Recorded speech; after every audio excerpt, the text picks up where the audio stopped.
Hi friends and welcome. Today's balance video is all about how to use a foam balance pad. Now, this is a way to really increase the intensity of your balance exercises. I'm Dr. Lisa. I'm a physical therapist and osteoporosis exercise expert. Members of my private Facebook group asked for this video, and if you're not a member, please join us. There's a link down below. I share lots of education and information and exercise to help people with low bone mass and osteoporosis. I want you to feel confident to do all the things you love with the people you love. So using a foam balance pad is really key because it really targets our ankle reaction. And our ankle reaction to a loss of balance is the first response that our body should make. If we're training this to be either micro or macro movements and adjustments, then we have increased communication between our brain and our ankle to help us to prevent a fall. So this is creating a slightly squishy or unstable surface underneath us. And all the balance exercises that we do standing on a firm surface suddenly become much more challenging. So there will be a link down below if you're interested in purchasing one of these. I'm an Amazon affiliate, so I picked out my favorite products and the ones that I use myself and in my clinic and that I recommend to my clients. So that'll be down below if you're interested. All right, so let's get started with our foam balance exercise here. I'm going to have feet hip width apart and just warm up a little bit with a little slow marching. Just getting those feet rooted and grounded a little bit, feeling the kind of squishiness of my pad and just how my body is responding to start with. You get a sense of if it's wiggly or stable and how you need to make these micro adjustments. So everything we do on the floor can translate to the foam balance pad. So working a little one-legged balance with a lateral toe touch to a knee raise. 6, 7, 8. And you will find that you will have a lot more leg fatigue working on this. So it's also really targeting strength. If you notice a lot of wobble, that's pretty normal. As you get better in practice, that will be easier and easier. I think we have one more. Excellent, excellent. So now we'll work, I'm going to do the diagonal way because I have a rather large foot. So I'm going diagonally, one foot in front of the other. Okay, and we're going to punch across. 2, 3. You can see my legs shaking. 5, 6, 7, and 8. We'll switch the front foot and the back foot. You'll find that the back leg tends to be the one that works more. Unless you're really good at favoring one leg over the other, it's usually the back leg. 1, 2, 3, 4, 5, 6, 7, 8. Excellent. Nice work. All right, coming up here, I'm going to pick up my dumbbell. And we can start with our feet just close together, and we're going to do halos with our dumbbell. So around one ear, around the back, and to the front. And we'll switch, go the other way. So working core and balance. This may be challenging, it may be not, but you may feel yourself swaying a little bit more than usual. But why not get a little core in at the same time as our balance? So bracing through the middle body. Good. 2 more. You can do this standing on one leg too. All right. Now we're going to alternate marching with an overhead reach. Up and down. Up and down. Match my tempo. Hold that leg in the air. 4,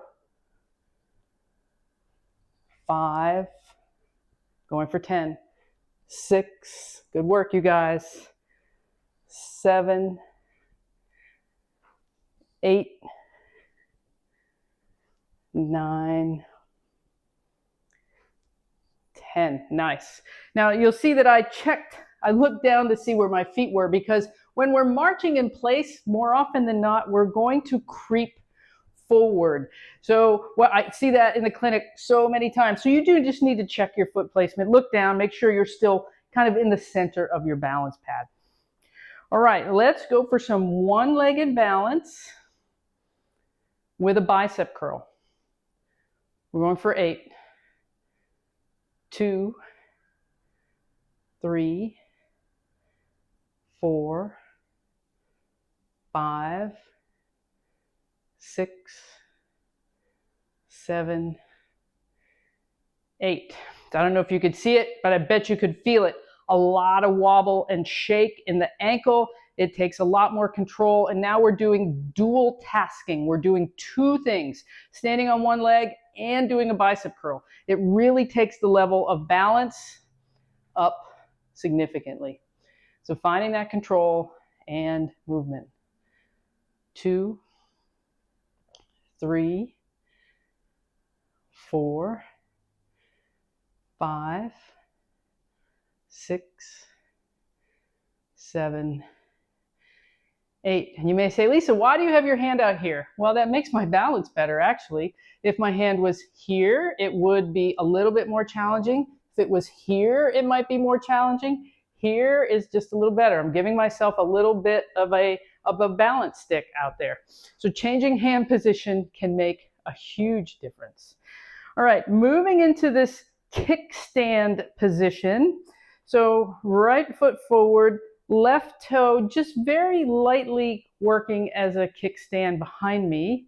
We're going to pass the weight one hand to the other. 2, 3, 4, 5, 6, whoop, 7, and 8. Getting fatigued on that leg. I can feel it, but I like it. Okay, left foot is forward, or your other foot if you did the left foot first. I've got my little kickstand in the back. It's just very light. All my weight's on this leg. I could pick up that right toe at any point if I needed to. 1, 2, 3, really working that foot. 4,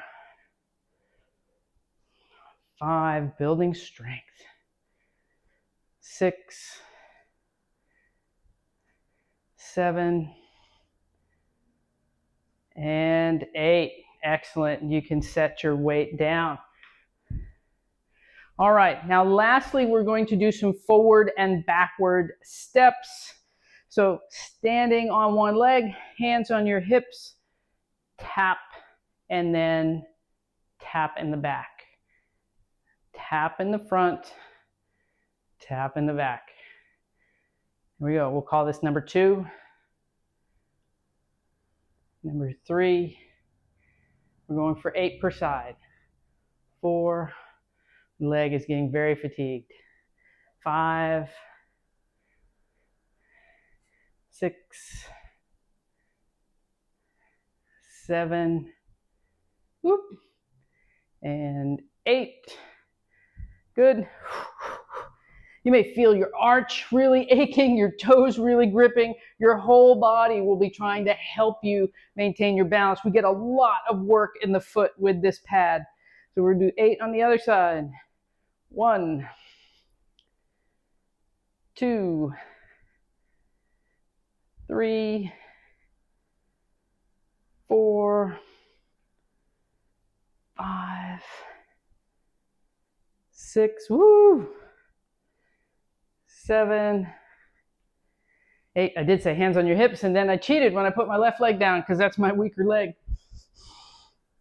I cheated and you caught me. I was plenty challenged though. All right, so 2 versions here. We can do the one foot in front of the other version. If you're already tired and feeling challenged, we're going to do a ball toss. If you want to really amp it up and do it on one leg, you can. So I just have a little lacrosse ball. You can use tennis ball or rolled up sock, whatever you like. I think I'll start with my left foot, and we're going for 8, 2, 3, 4, 5, 6, 7, 8. So much shaking going on down there. All right, other leg. Last one, you guys. Stay with me.